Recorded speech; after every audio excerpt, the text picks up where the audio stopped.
Друзья мои, а вот главная достопримечательность Крыма, это же, конечно, Крымский мост. Это макет, но посмотрите, как он хорош.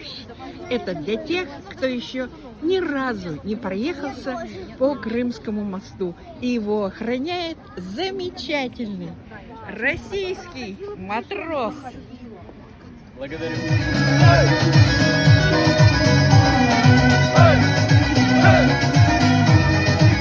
Красивого самовара бесплатный чай. И мы стоим сейчас в очередь.